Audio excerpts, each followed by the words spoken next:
read a passage in which Ajahn Chah talks to a monk who's considering disrobing.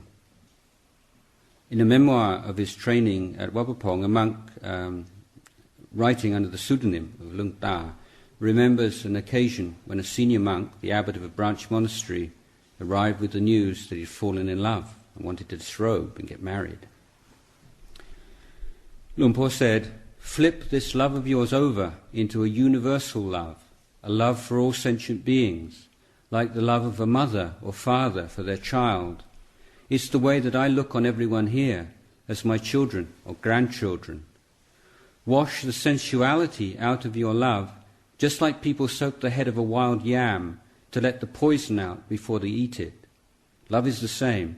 You have to reflect on it, look at it until you see the suffering that's involved, and then gradually remove the germ of intoxication from it, so that you're left with a pure love, like that of a teacher for his disciples. If you can't wash the sensuality out of love, then it will still be there exerting its power over you when you're an old man. Reflect on the suffering of sexual desire until you can let it go. If you can't solve the problem with wisdom, or at least reduce its strength, then leave your monastery for the time being. When you've re-established your practice, then go back again. When you fall down, you have to know how to pick yourself up again. You have to know how to struggle and crawl. When you've been knocked over, don't just lay there helplessly and give in. Having a family would imprison you. When you're married, you can't go anywhere. You can't go on tudong. You can't follow the Ajahn around. The baby cries, your wife grumbles, your father-in-law scolds you, your mother-in-law hates you, the pots and pans completely box you in. Think about it. There's an old saying about the 5 unstoppable things: rain about to fall, excrement about to leave the body, a person about to die, a child about to be born, and a monk about to disrobe.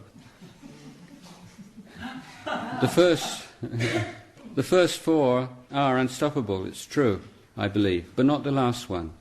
I'm confident that you can prevent a monk disrobing.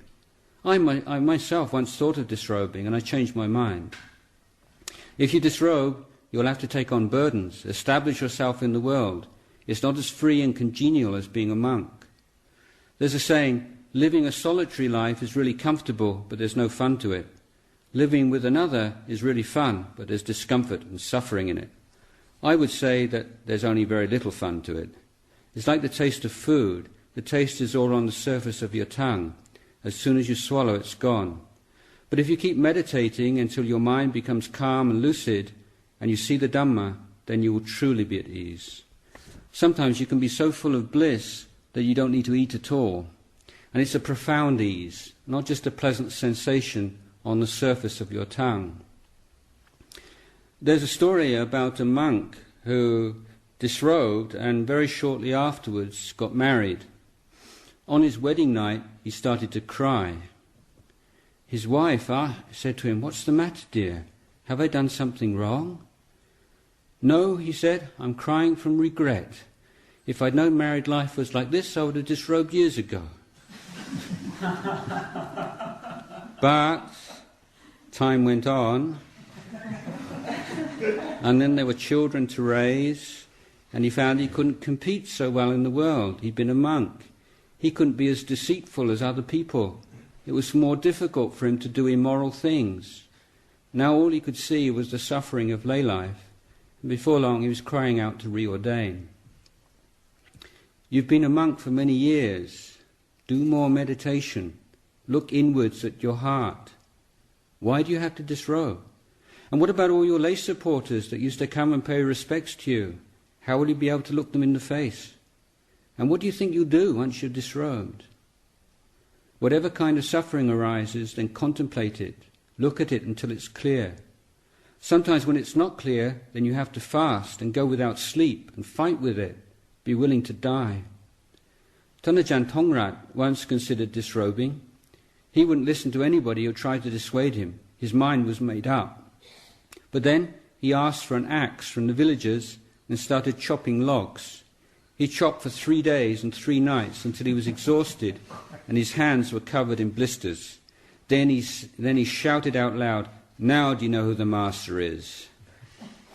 He was talking to his defilements. Great masters have been through this. Like Ajahn X. He fell in love. Now they really want to know.